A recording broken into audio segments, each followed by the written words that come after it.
My name is Adnan Hajomer. I'm from Technical University of Denmark, and today I would like to present a continuous variable quantum key distribution system operating at a 10 gigabaud using an integrated photonic and electronic receiver. Before diving into the detail of our experiment, I would like to remind you a bit about continuous variable quantum key distribution. Continuous variables are quantum mechanical observables that have continuous spectrum. An example of continuous variable is the amplitude and a phase quadrature of electromagnetic field of light, which is denoted by X and B. In a CVQKD, a typical state we use is a coherent state, which is basically a displaced vacuum state. And when we use it in a CVQKD, we choose this displacement or this excitation from a certain set of possible values. This set has a Gaussian distribution. This is known also as a Gaussian modulated CVQKD. At the transmitter Alice, we prepare many of these coherent states, and this is known as the state in sample, and it characterized by the modulation variance Pm. After that, we send this quantum state through insecure quantum channel, assuming to be controlled in full control of Eve and characterized by the transmittance T and the axis noise sheaf.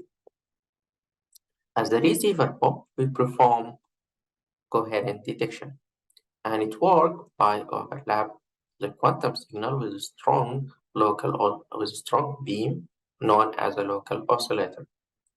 Based on the phase of the local oscillator, we can detect one quadratures, X or B, in so-called homodyne detection, or we can detect the both quadratures simultaneously in so-called heterodyne detection.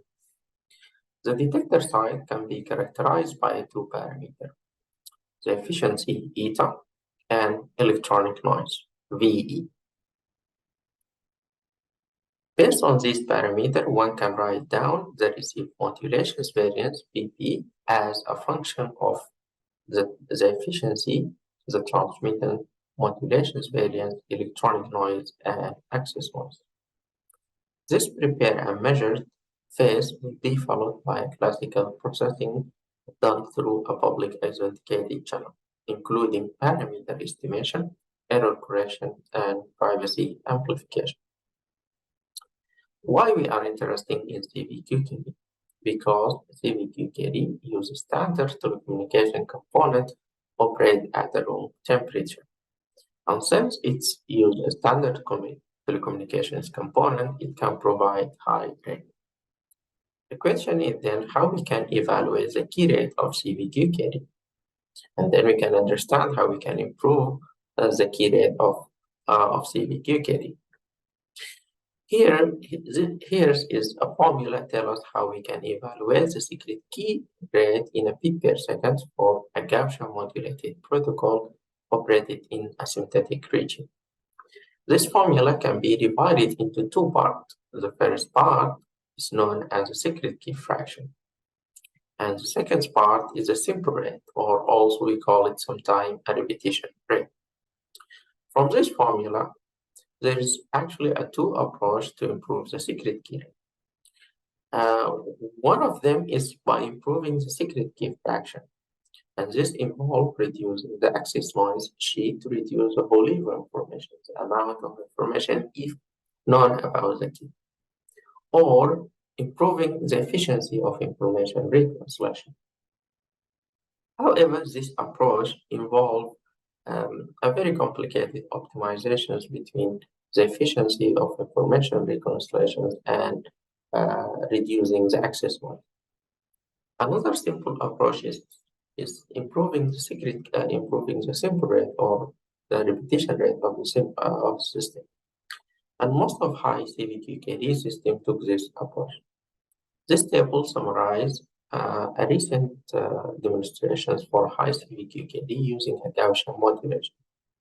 And as we can see, most of those is based on a Gaussian modulation because a Gaussian modulation has the most mature security proof and the best performance. On the other hand, the simple rate of those implementation is limited to 100 megabaud, and just because a Gaussian modulation is very difficult to be implemented using a standard telecommunication component, as it requires a digital to analog converter and analog to digital converter with high bit resolution, and this is not available in a high speed. As alternative solution, a discrete modulation CBQKD has been proposed, such as the quadrature phase shift key. However, this comes at the cost of the performance if we compare it with the Gaussian modulation. As a middle ground between a QPSK and a Gaussian modulation, probabilistic constellation shaping quadrature amplitude modulation, or a PSC-QAM, has been proposed. And the probabilistic QAM, it simply can be seen as a Gaussian modulation with a low cardinality. Based on a discrete modulation, there has been significant improvement in the simple rate of CBQKD system. For example, last year, CBQKD system using a quadrature modulation QPSK, operated at a simple rate of 5 gigabaud has been reported. And also a couple of experiments for a probabilistic QAM operate at 600 megabaud and a 1 gigasample also has been reported. Okay, but still, if you look at this simple rate, this is really far away from what the classical component can provide. And the reason for that, because we do have a limited short noise bandwidth on those systems. To improve the system bandwidth, what we did in our experiment, first we designed an integrated photonic and electronic receiver. This figure shows the photonic integrated circuit, which is simply a phase diverse receiver, including a two grating coupler to coupling the local oscillators and the signal into the chip. This will be followed by 1.2 multi-mode interferometer to split the local oscillators and the signal. And then finally, we use a balance detector, including a magnet of interferometers and photodiodes. To measure the two orthogonal quadratures, we incorporate a waveguide in a local oscillator beam. This receiver is designed based on a silicon photonic on a silicon photonics platform from IMAC, and it can provide a bandwidth of 20 gigabaud and insertion loss of 2.5 with a total efficiency of 44%. And the most of the loss in our receiver it comes from the grating couplers. So by using, for example, an edge coupler with insertion loss of 1.1 dB, the efficiency of this receiver can be improved to 61%.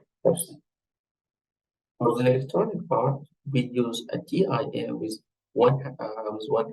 based on 100 nanometer gallium arsenide FET process. This picture shows the micrograph assembly of our chip with a dimension of 7.2 millimeters and 4.8 millimeters.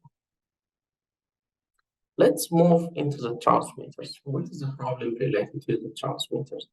Any transmitters suffer from the high frequency roll-off, and this has two consequences. The first one, destroy the independent and identical distribution of the quantum symbol, because this high frequency roll-off introduces an intersymbol interference. And this leads to another thing, which is the high access noise in the system. To solve this problem, we designed a digital signal processing for a quantum state preparation, which starts by generating some random number.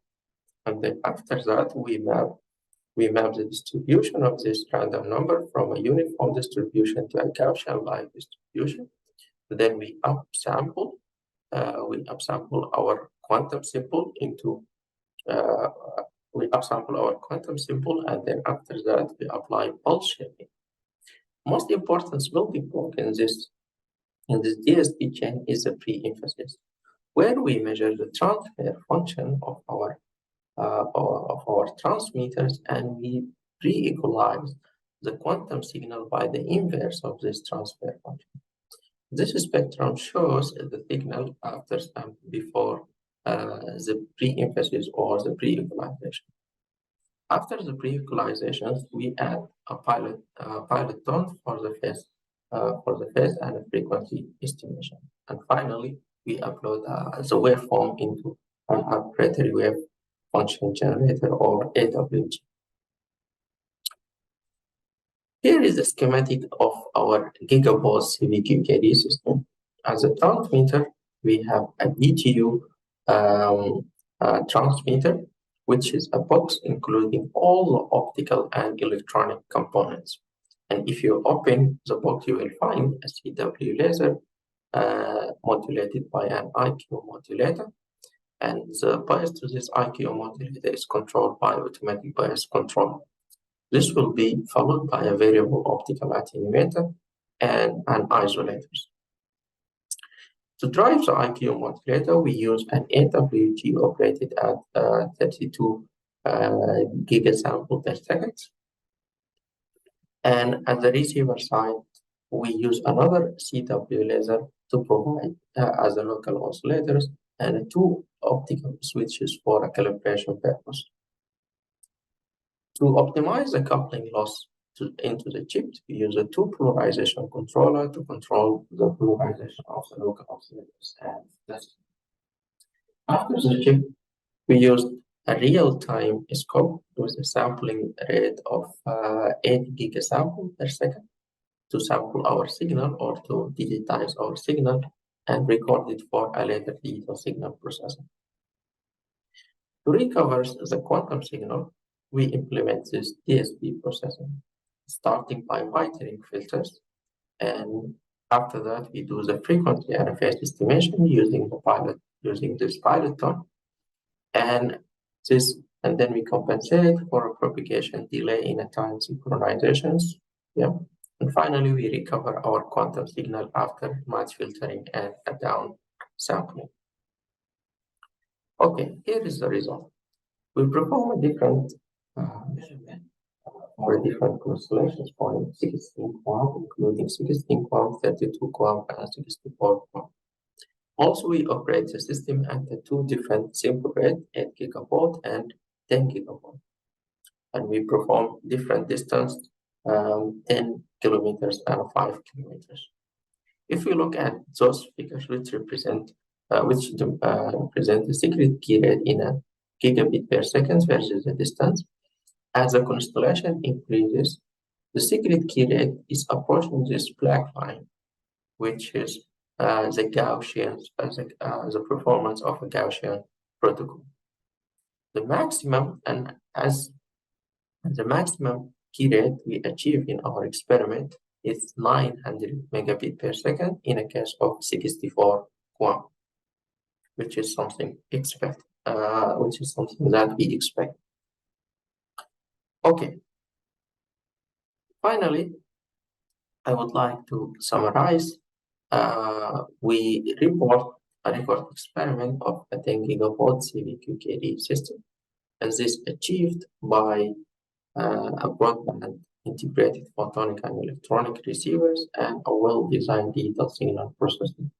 And by that, I would like to thank the team at the DTU Physics and the team from, again, University of. Thank you.